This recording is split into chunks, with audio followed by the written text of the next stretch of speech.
Shalom, Bapak Ibu, sahabat Sumba, apa kabarnya?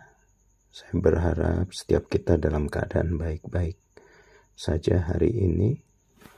Pada kesempatan malam ini, izinkan saya membawakan satu sharing singkat firman Tuhan yang saya beri judul Terang Hidup. Sebagai dasar dari firman Tuhan yang akan saya bawakan adalah saya ambil dari Yohanes 8 ayatnya yang ke-12. Demikian firman Tuhan. Maka Yesus berkata pula kepada orang banyak, katanya, "Akulah terang hidup. Barang siapa mengikut aku, ia tidak akan berjalan dalam kegelapan, melainkan ia akan mempunyai terang hidup." Jika kita adalah pengikut Yesus, maka kita semua adalah terang bagi dunia.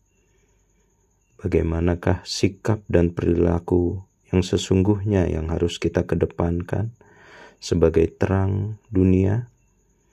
Di sini saya mencatat ada dua hal yang berkaitan kita sebagai terang dunia. Yang pertama adalah kita tidak akan berjalan dalam kegelapan. Yang kedua, ia akan memiliki terang hidup. Pada poin yang pertama, tidak akan berjalan dalam kegelapan. Fungsi terang yang utama adalah untuk menerangi tempat yang gelap. Sebagai anak terang, jelaslah terang itu menerangi yang gelap, bukan yang terang. Kalau terang ada untuk menerangi tempat terang, tidak ada gunanya. Mari kita coba kembali ke diri kita. Apakah kita sudah menerangi tempat yang gelap? Ataukah mungkin kita salah sasaran dan kita hanya menerangi tempat yang terang?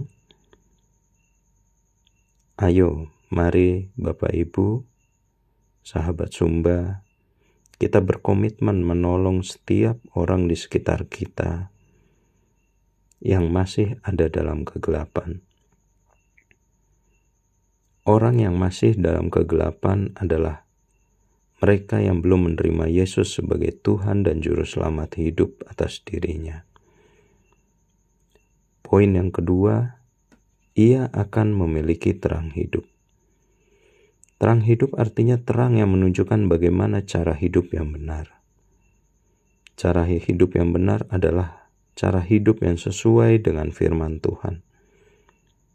Cara hidup yang benar adalah penting bagi semua aspek dimensi hidup manusia yang diajarkan dalam firman Tuhan.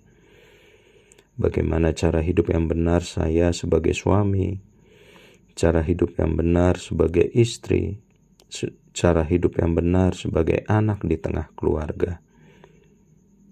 Cara hidup yang benar sebagai rekan sekerja di lingkungan kerja kita juga bagaimana. Alkitab mengajari semuanya itu.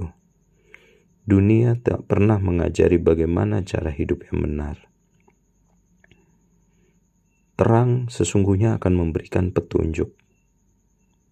Ibarat sinar di sebuah mercusuar, sudah saatnya lah terang kita itu membantu memberi petunjuk yang benar.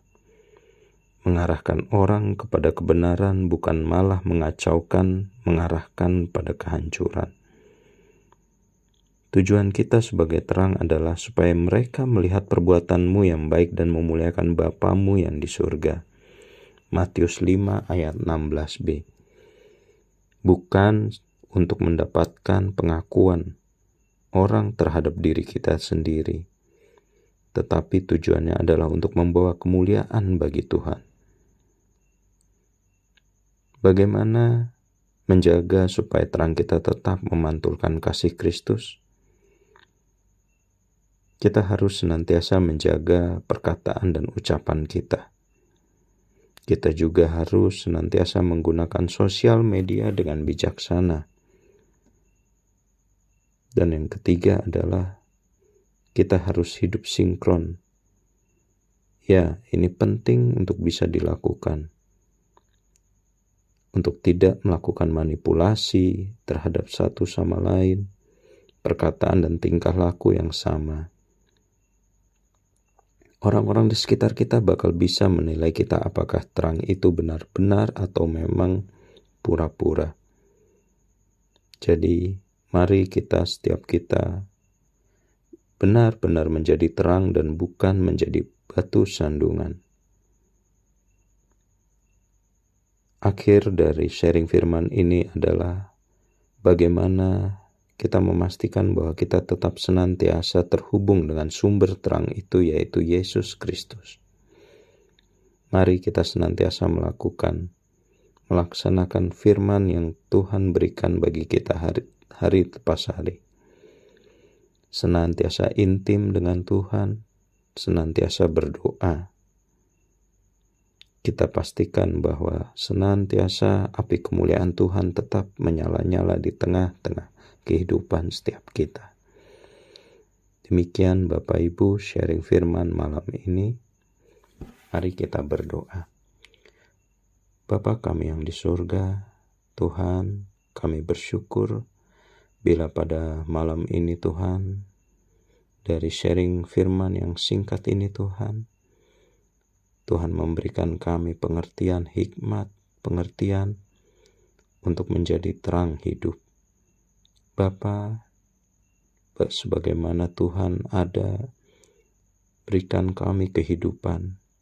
Biarlah kami menjadi terang hidup itu Tuhan, bagi sekitar kami, bagi lingkungan kami.